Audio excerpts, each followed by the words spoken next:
I was first exposed to kinesiology back in 1977 in California, USA. I'd gone over to do a workshop in family relationships, a postgraduate workshop in the US, and on the way over, my wife, who had a back condition, injured her back when the plane lurched while she was getting some luggage out of the overhead lockers for one of the children. And my friend took us to his doctor. And imagine my shock, horror, when I found that the doctor was a chiropractor. But imagine my surprise when he didn't do chiropractic. He pushed on arms and legs and rubbed in places on the body. And the interesting thing to me was, this is something I'd never seen before, but my wife was getting pain relief. And it was obvious that her back was feeling better and improving. No drugs, nothing but pushing and poking and rubbing and pushing in arms and legs. I later found out, because he gave me a book to read, that this was called Applied Kinesiology, and there was a version of it for lay people, and he suggested I read it and use some of the points for myself. I then learned that there were advanced courses for chiropractors, so I went along and did these courses and realized that they didn't have all the answers that I wanted as a medical doctor. They had one or two arm muscles worked out, but I had very busy practice with a lot of industrial medicine, and I needed other muscles. And so I started researching the muscles in the arm that were affecting my particular patients and finding the points on the body, acupuncture points, neurolymphatics, neurovasculars, other reflex points that would strengthen weak muscles. One of the great things about kinesiology is that it's slightly different from all the other therapies. If you go to a massage therapist or a osteopath or some other practitioner with a bad back, and they see that you've got a tight muscle on one side, they spend their time relaxing the tight muscle. Kinesiology looks at it from more of an engineering aspect, which says if there's a tight muscle here, on the opposite side, there'll be a weak muscle. And if we would strengthen the weak muscle, just like if you've got a door that swings both ways and it's hanging out of line, you say, oh, that spring's tight, but you don't replace the tight spring, you replace the weak one on the other side. And so kinesiology, in its simplest form, which is structural, focuses on improving the weak rather than trying to back off the strong. So it's a completely unique and different approach. Because with the help of my wife, Joan, who was a tertiary education teacher, we developed a series of workshops and our own process that we called PKP. And the name PKP for some people is professional kinesiology practice. For others, it's participatory kinesiology profession. For others, it's the phenomenon of kinesiology in practice. Because it describes what kinesiology is actually doing. We're living in a day and age where we get excited in medicine when we find the gene for dyslexia or the gene for ADHD. And it's almost as if when we found the gene for this thing, we're saying, this person is predestined to have that particular problem.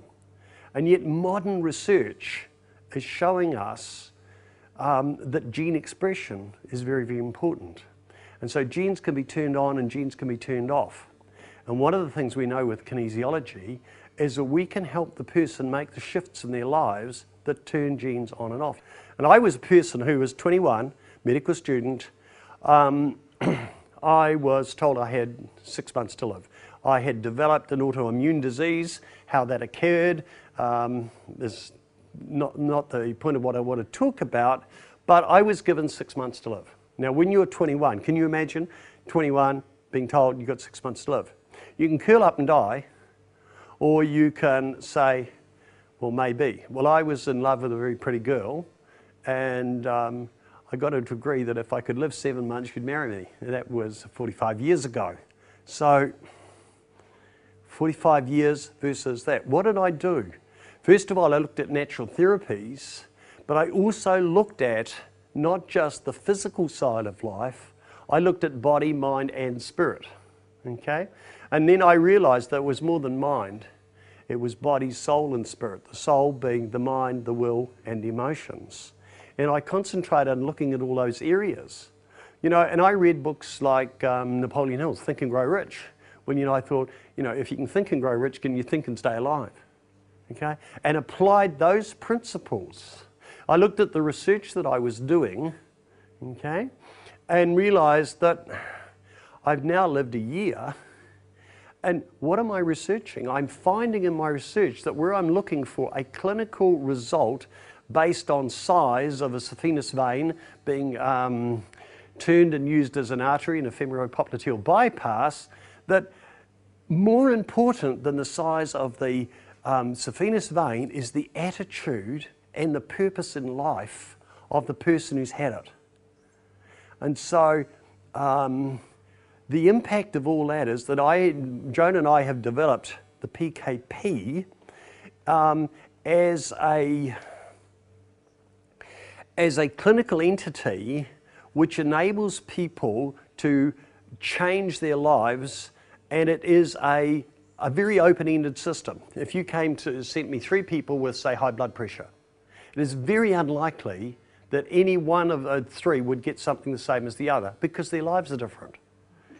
One may have high blood pressure because his father did something when he was a child that caused him extreme discomfort. Maybe he, sent his dog away to somewhere or other. Another one's got a problem in their marriage, and another one's got a familial history of high blood pressure. And so kinesiology, the way we do it, provides the opportunity for people to make changes. Now, I'm sure you're going to interview, or you have interviewed, Dr. Susan Erdley from the University of Southampton. Now, she's someone who took a very common problem, low back pain.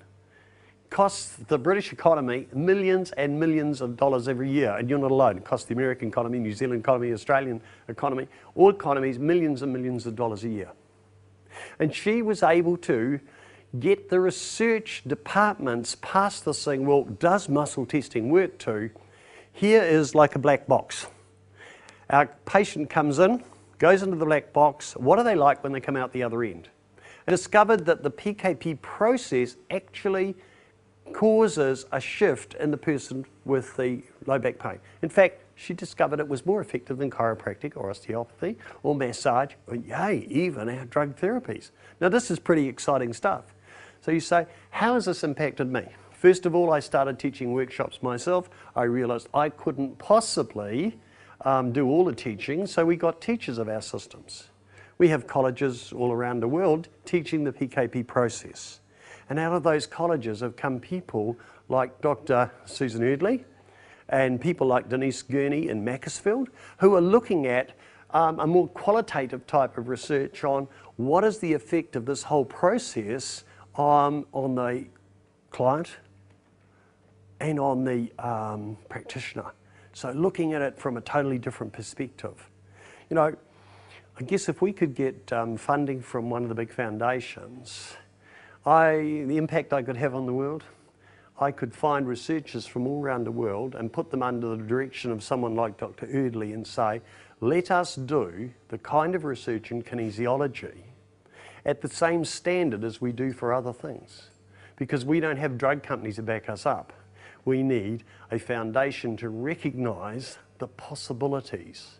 If in low back pain, we've shown without any qualms whatsoever, no doubt, no fears, that this process works. Imagine what we could do with other things.